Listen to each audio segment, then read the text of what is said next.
Hello everyone, I am Sanjeev Gupta from civil department. तो आज हम लोग न्यूमेरिकल सॉल्व करने वाले हैं कंप्रेशन मेंबर का। ठीक है, तो आज का हमारा टॉपिक क्या है? Numerical basis on compression member. तो हमारा जो न्यूमेरिकल है वो देखते हैं। A hollow cast iron column whose outside diameter 200 mm as a thickness of 20 mm, it is 5 meter long and is fixed at both ends. Calculate the sheet load using the factor of safety at 4 if crushing stress 550 megapascal and runtime constant 1/1600। ठीक है, तो जब भी हम कोई numerical solve करते हैं तो उसमें हमको हमारे दिमाग में सबसे पहले आना क्या चाहिए?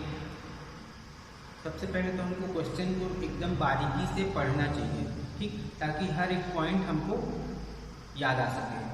ठीक है, तो या हर एक पॉइंट को हम लोग नोट करके रखें। दूसरा चीज़, गिवन वैल्यू या गिवन डाटा। आपका गिवन डाटा में दिया क्या क्या चीज़ है, ठीक है, और जो गिवन डाटा में जो वैल्यू दिया हुआ है उससे आप क्या क्या पुट करके क्या क्या वैल्यू फाइंड कर सकते हैं।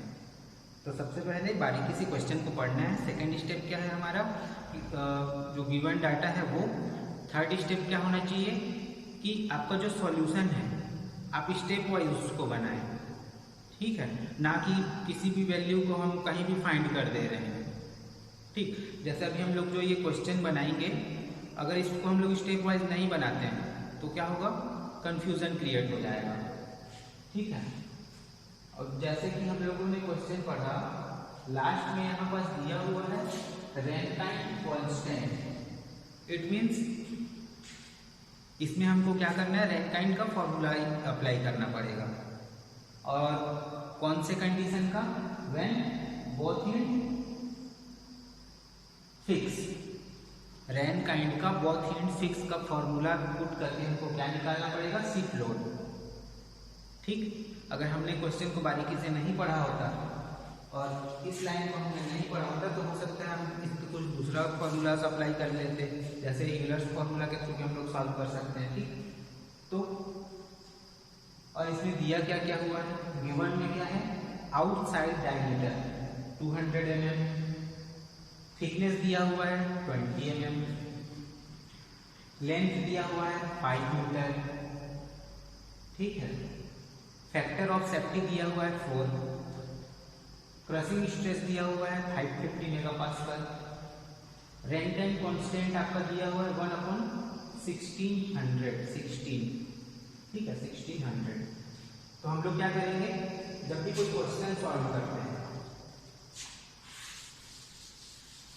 तो हम लोग सबसे पहले क्या करते हैं? गिवन डाटा को रखते हैं, ठीक है।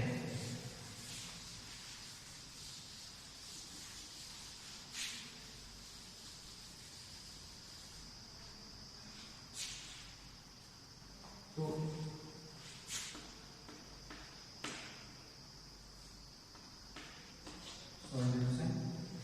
हम लोग क्या करेंगे? एक साइड में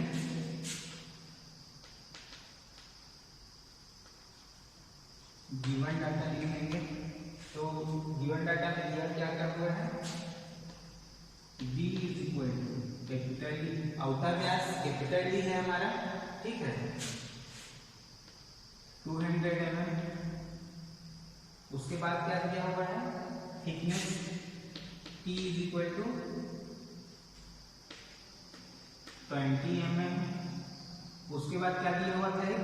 लेंथ दिया हुआ था 5 मीटर, ठीक है, और उसके बाद फैक्टर ऑफ सेफ्टी दिया हुआ था FOS इक्वल टू 4, ठीक है, और उसके बाद क्रशिंग स्ट्रेस सिग्मा सी कितना दिया हुआ था? 550 मेगापास्कल, ठीक है, और क्या दिया हुआ था?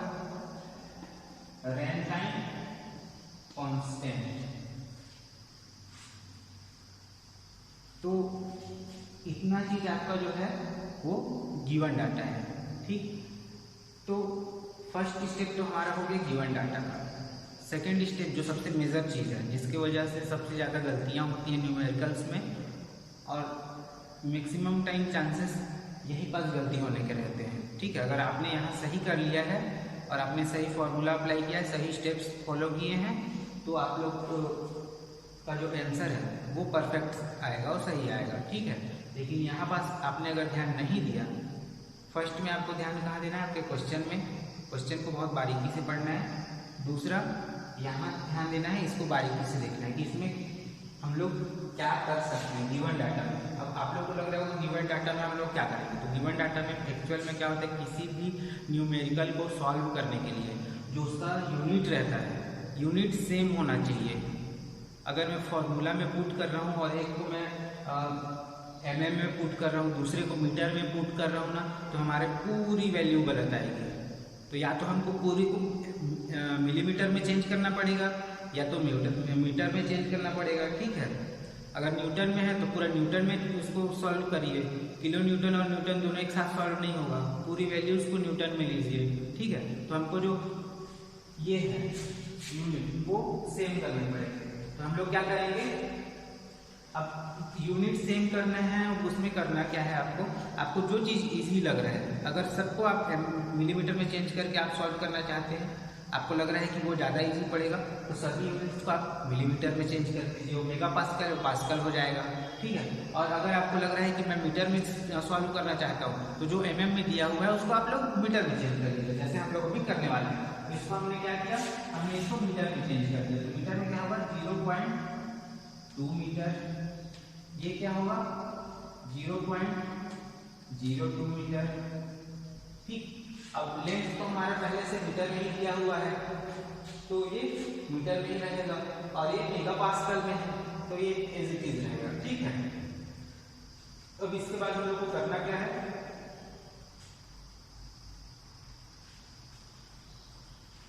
First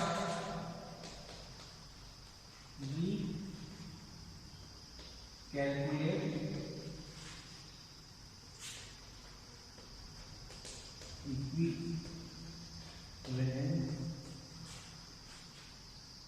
length. ठीक है, फर्स्ट हम लोग क्या करते हैं, इक्विवेलेंट लेंथ निकालना है। तो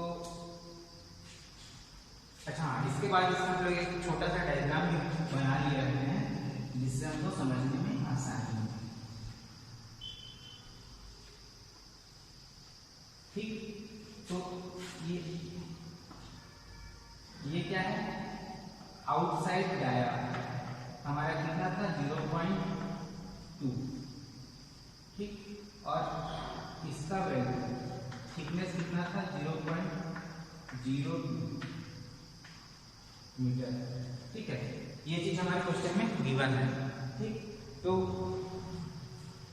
हम लोग क्या करें, first to calculate equivalent length given condition. हमारा जो कंडीशन है उसके थ्रू हम लोग क्या कर रहे हैं, इक्विवेलेंट लेंथ निकाल रहे हैं।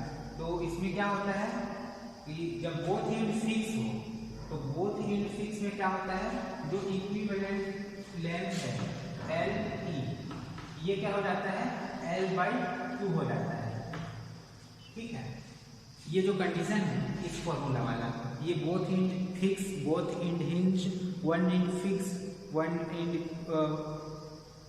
फ्री, इस टाइप्स के कुछ कंडीशंस होते हैं, उसके लिए ये अलग अलग होता है। ठीक है, उसके भी मैंने नोट्स यूट्यूब में डाले हुए हैं, उसको आप लोग देख सकते हैं। ठीक, तो इसके बोथ एंड फिक्स है, हमारा जो कंडीशन था given condition both and fix था, तो बोथ एंड फिक्स के लिए हमारा जो इक्विवेलेंट लेंथ है उसके लिए L उसका मान क्या होगा L/2। तो L कितना है हमारा 5/2, ये क्या हो जाएगा 2.5। ठीक, तो हमने निकाल लिया ये।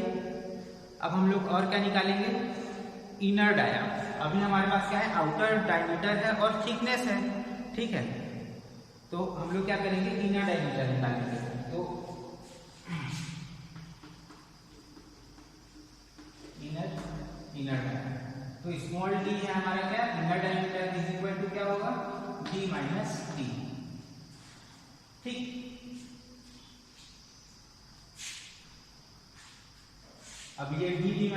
कैसे आया, क्योंकि हम लोग को पता है कि capital B is equal to इसके डाया प्लस थिकनेस ऐड करेंगे तो इसका बाहर वाले का डाया हो जाएगा, मतलब small d plus 2t, sorry small d plus t जो हमारा थिकनेस है। ठीक है, तो ये जो हमारा फॉर्मूला था,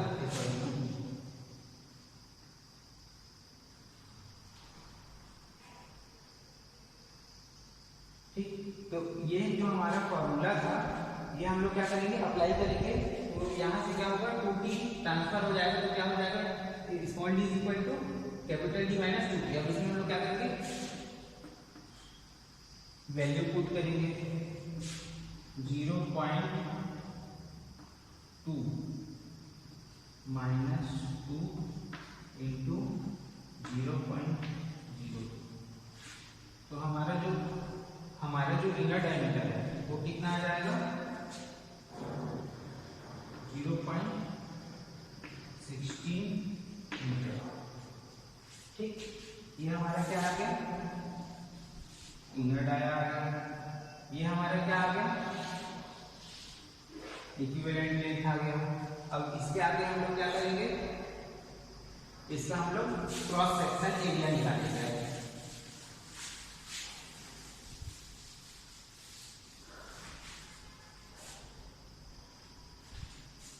तो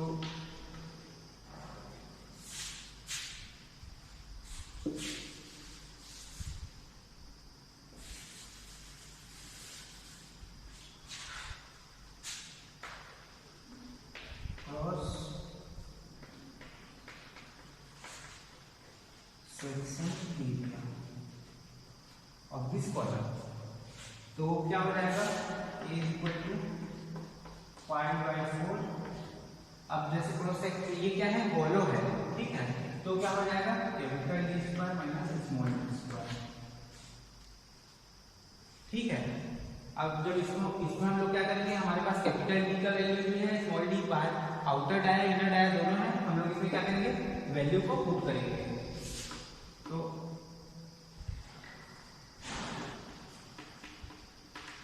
putting values in this formula. ठीक है, हर एक स्टेप में आपको उस चीज को बताना है कि इसके आगे आपने क्या क्या कर रहा है। ठीक है, आपको डायरेक्ट फॉर्मूला लिख के वैल्यू पुट करके डायरेक्ट कैलकुलेशन नहीं करना, हर जगह आपको ये छोटे छोटे नोट्स देने पड़ेंगे हर एक स्टेप्स के साथ कि आपने और इसके आगे और क्या किया है। ठीक, ताकि सामने वाले को समझने में आसानी है। तो हम इसमें क्या करेंगे, हम लोग वैल्यू पुट करेंगे 5/4, कैपिटल D का मान 0.2 का स्क्वायर माइनस 0.16 का स्क्वायर। ठीक, तो आपका जो A का जो वैल्यू है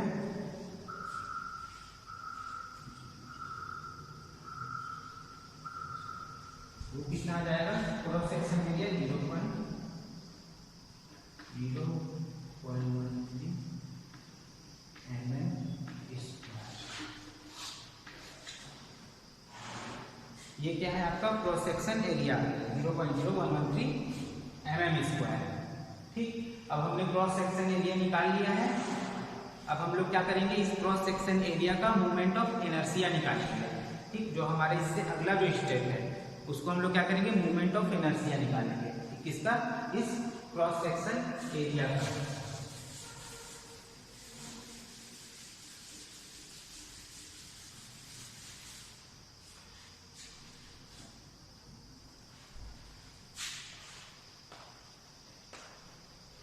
moment of inertia of cross section. इस क्रॉस सेक्शन का हम लोग क्या करेंगे, मोमेंट ऑफ इनर्शिया निकालेंगे। तो इसमें क्या होगा, इस कंडीशन के according moment of inertia is equal to 5/64 capital D to the power 4 minus small D to the power 4। ठीक है, ये हो गया इसका मोमेंट ऑफ इनर्शिया। तो अब इसमें हम लोग क्या करेंगे, फिर से वही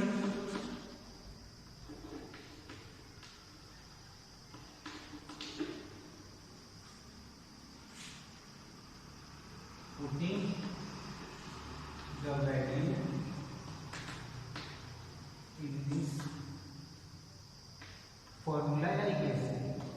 ठीक है, तो क्या आ जाएगा 5/64.2 to the power 4 minus 0.16 to the power 4। ठीक है, तो ये आपका कितना आ जाएगा 4.566 into 10 to the power minus 5 metre to the power 4। ठीक, तो ये आपका आ गया मोमेंट ऑफ इनर्शिया। कितना आया 4.566 into 10 to the power minus 5 metre to the power 4। ठीक है, ये आ गया आपका। अब इसके आगे हम लोग क्या सॉल्व करेंगे। अब देखिए हम लोग ने क्या क्या निकाला, सबसे पहले इक्विवेलेंट लेंथ निकाला, फिर स्मॉल डायमीटर निकाला, स्मॉल बोल रहा हूँ, इनर डायमीटर निकाला। उसके बाद क्या निकाला, क्रॉस सेक्शन एरिया निकाला। फिर हमने क्या निकाला, ये मोमेंट ऑफ इनर्शिया। अब इसके आगे हम लोग क्या निकालेंगे, radius of गिरेशन।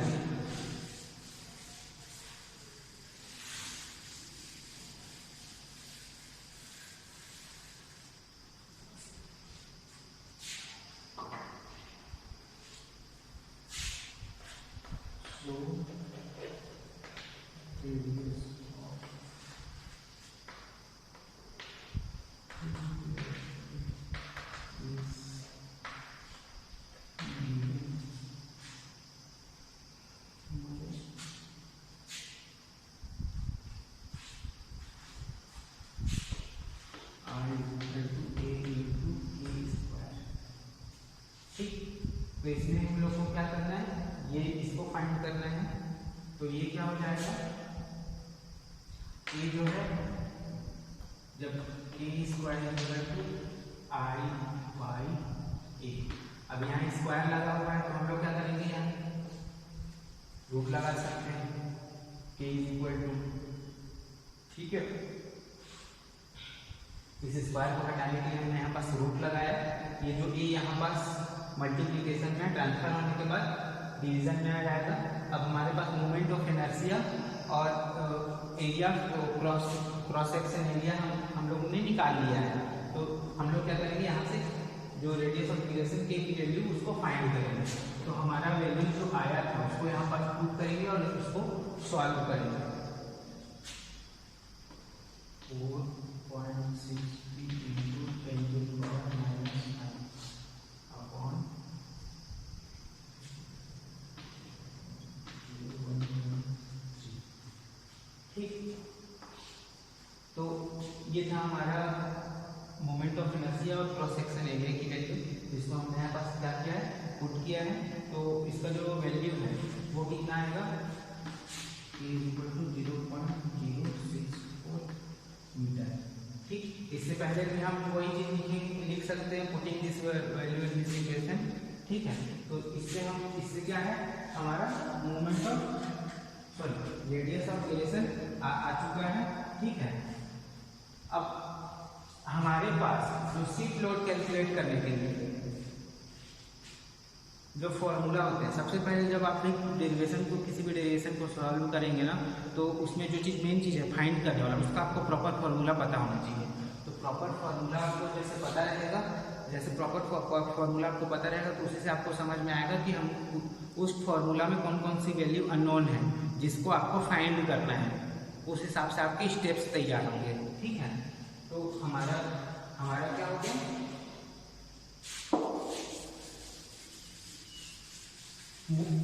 Sheet load calculate करने के लिए हम लोगों ने क्या किया है, लगभग सारे वैल्यूज फाइंड कर लिए हैं। जैसे शीट लोड का फॉर्मूला क्या होता है,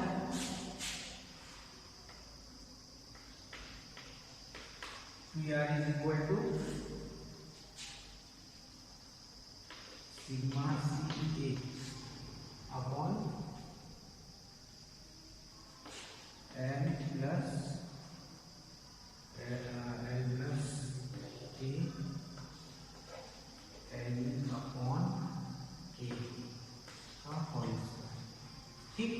तो ये जो फॉर्मूला है ये आपका क्या है,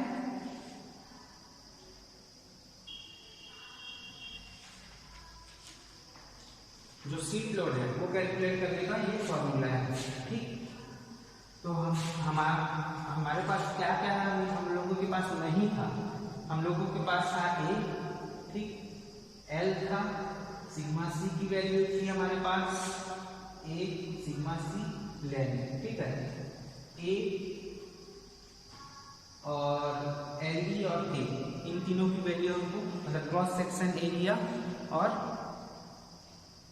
इक्विवेलेंट लेंथ और रेडियस ऑफ ड्यूरेशन, ये तीन चीज़ों को आपको फाइंड करना था।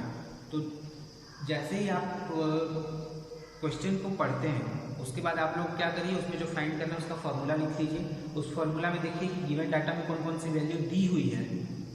जो वैल्यू दी हुई है वो तो सही है, ठीक, लेकिन जो वैल्यू नहीं दी हुई है उसको आप लोग कैसे कैसे फाइंड करना है, आप कैसे कैसे निकालेंगे। जैसे मोमेंट ऑफ इनर्शिया नहीं दिया हुआ था, रेडियस ऑफ ड्यूरेशन नहीं दिया हुआ था, उसको आप लोग निकालेंगे कैसे, ठीक है। तो इस तरह से हम लोग क्या करते हैं, स्टेप्स बनाते हैं। तो हमारे पास अब सब वैल्यू, टोटल वैल्यू आ चुका है। हम लोग क्या करेंगे, इसमें वैल्यू को पुट करेंगे। तो सिग्मा सी का जो वैल्यू है वो कितना है, 550 मेगापास्कल, ठीक है।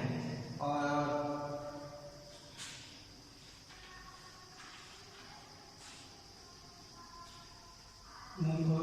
एरिया कितना आया था हमारा, 0.0113,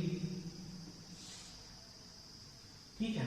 जो क्रॉस सेक्शन एरिया था वो हमारा आया था 0.0113। उसके बाद नीचे में जो हमारा लेंथ है, लेंथ कितना है, 5 प्लस जो रेनकाइंड का दिया हुआ था कांस्टेंट, रेनकाइंड कांस्टेंट 1/1600, ठीक। और उसके बाद हमारा जो इक्विवेलेंट लेंथ था वो कितना था, 2.5, ठीक है। और हमारा जो रेडियस ऑफ ड्यूरेशन आया था वो कितना आया, 0.0664। ये क्या हो जाएगा, इज इक्वल टू 64 का होल स्क्वायर, ठीक है। तो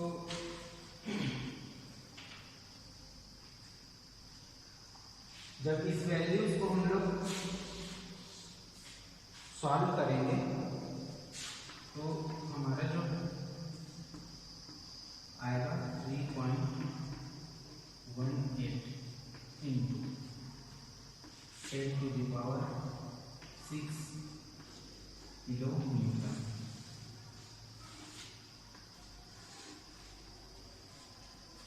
तो हमको जो फाइंड करना था वो था सीट लोड, या वो कितना आया हमारा, 3.18 इंटू 10⁶ किलो न्यूटन, ठीक है। तो कुछ इस प्रकार से हम लोग अपना सभी न्यूमेरिकल सॉल्व कर सकते हैं।